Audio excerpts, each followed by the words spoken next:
Agora, nós vamos para as técnicas, tá? As técnicas são o clímax da nossa aula. É aqui que eu vou te dar orientações precisas de como estudar. Vamos lá. Primeiro, no que diz respeito à gestão de tempo.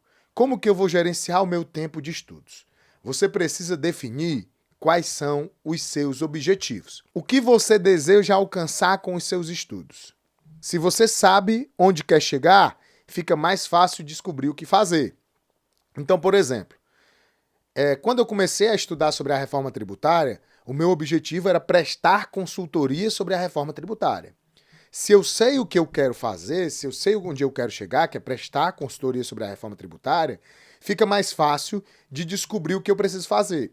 Então, eu já estudava com esse olhar consultivo, eu já estudava pensando naquilo que seria produto para os meus clientes. Ah, professor, eu sou funcionário de um escritório. Ah, eu quero me tornar analista fiscal, eu sou auxiliar de escrita fiscal. Tá, o que é que eu preciso saber para ser um analista? Eu preciso entender sobre apuração de PIS/COFINS, então eu preciso estudar sobre PIS/COFINS. Então, pensando no objetivo que eu quero alcançar, que é ser promovido, eu determino o que eu preciso estudar para chegar lá. Isso funciona demais, pessoal. Demais. Divida suas metas de estudo. Divida suas metas de estudos. Você pode usar categorias. Pessoal, você não precisa se concentrar em estudar uma única coisa, não. As categorias servem para isso, tá? Eu estudo, normalmente, 3 ou 4 categorias ao mesmo tempo. Então, por exemplo, pode ser que você queira estudar sobre a reforma tributária, mas pode ser que ao mesmo tempo você queira aprender mais sobre o Simples Nacional e queira desenvolver a questão da inteligência emocional. Então vejam, são 3 direções diferentes de estudos, porque são 3 categorias distintas, mas você pode conciliá-las, tá? Você pode conciliá-las. Daqui a pouco eu vou mostrar para vocês como, tá? Monitore o tempo gasto de tempo, tá? Monitore o gasto de tempo. Então, por exemplo, olha só uma aplicação prática aqui para vocês, tá? Olha só uma aplicação prática para vocês. Vamos supor, eu defini aqui que a minha meta de estudos semanais é de 4 horas. E essa meta de estudo vai ser de 1º a 7 de setembro. É uma semana de estudos. A minha meta semanal é estudar 4 horas. Eu vou distribuir essas 4 horas ao longo da semana. Por exemplo, segunda-feira eu vou estudar 30 minutos de reforma tributária. Terça-feira eu vou estudar 30 minutos de reforma tributária e mais 30 minutos de Simples Nacional. Quarta-feira eu vou dedicar a estudar 30 minutos de inteligência emocional. Quinta-feira eu vou dedicar a estudar 30 minutos de reforma tributária, mais 30 minutos de Simples Nacional. Na sexta-feira eu vou estudar só 30 minutos de reforma tributária e no sábado eu estudo 30 minutos de inteligência emocional. Dessa forma eu distribuí assim, ó. Das 4 horas, 2 horas serão dedicadas à reforma tributária, ou seja, 50% do meu tempo. 1 hora será dedicada ao Simples Nacional, ou seja, 25% do meu tempo.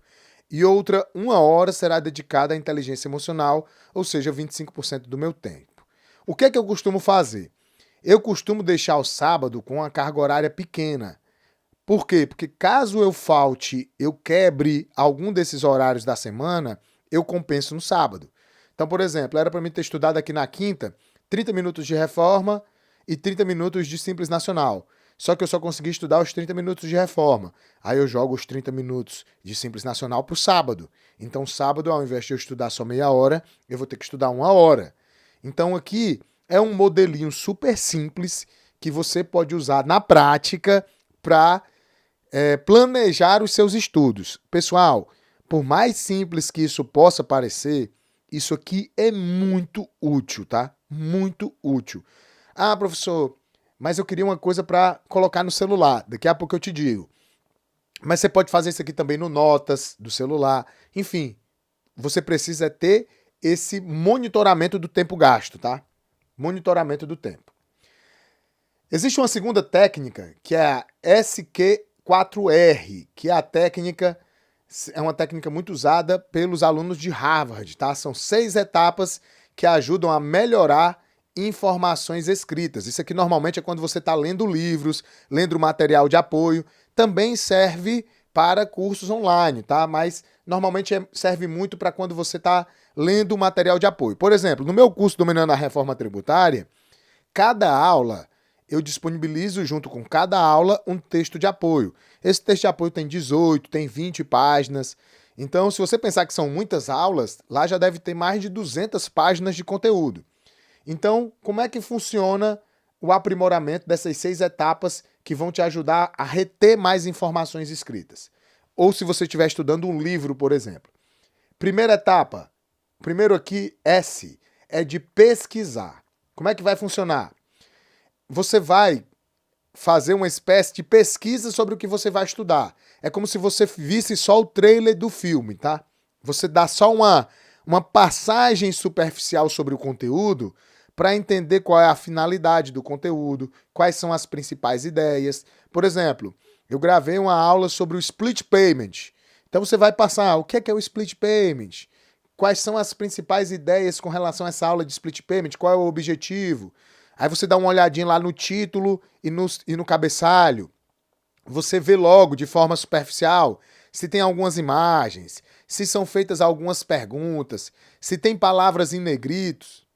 Você pode ler também só a introdução ou só a conclusão, as notas de rodapé, o sumário e os anexos. Isso tudo aqui, você está pesquisando sobre o conteúdo que você vai estudar e preparando o seu cérebro para absorver as informações que você vai ler e vai estudar, tá? Depois, você vai para a segunda etapa, que é a de questionar. Você vai pensar em algumas questões, algumas perguntas que você será capaz de responder após a leitura do material. E aí você pode anotar essas questões. Por exemplo, vou assistir uma aula de split payment. Eu quero, ao final da aula, saber o que é o split payment. Quem que estará obrigado a ele? Quando que passará a valer? Então você anota essas questões e depois você vai retornar a elas, tá? Aqui na etapa de responder. Na etapa de responder você vai retornar a elas. Mas por enquanto você está só levantando os questionamentos. Depois você vai ler o material. Leitura ativa, concentrada. E você já vai lendo e buscando as respostas na sua mente. Obviamente que não apenas elas, né? Você vai absorvendo, buscando absorver todo o conteúdo do material, mas vai mentalmente já buscando as respostas. Depois você vai para a etapa de responder. É onde você vai, depois de ter feito a leitura e sem consultar o material, responder as perguntas que você mesmo tinha determinado no início. Então você vai responder aquelas perguntas para ver se de fato o material que você leu conseguiu ajudar você a responder essas perguntas. Se não conseguir responder sem a ajuda do material, você pode responder com a ajuda do material, tá? Mas num primeiro momento é importante você tentar sem a ajuda do material.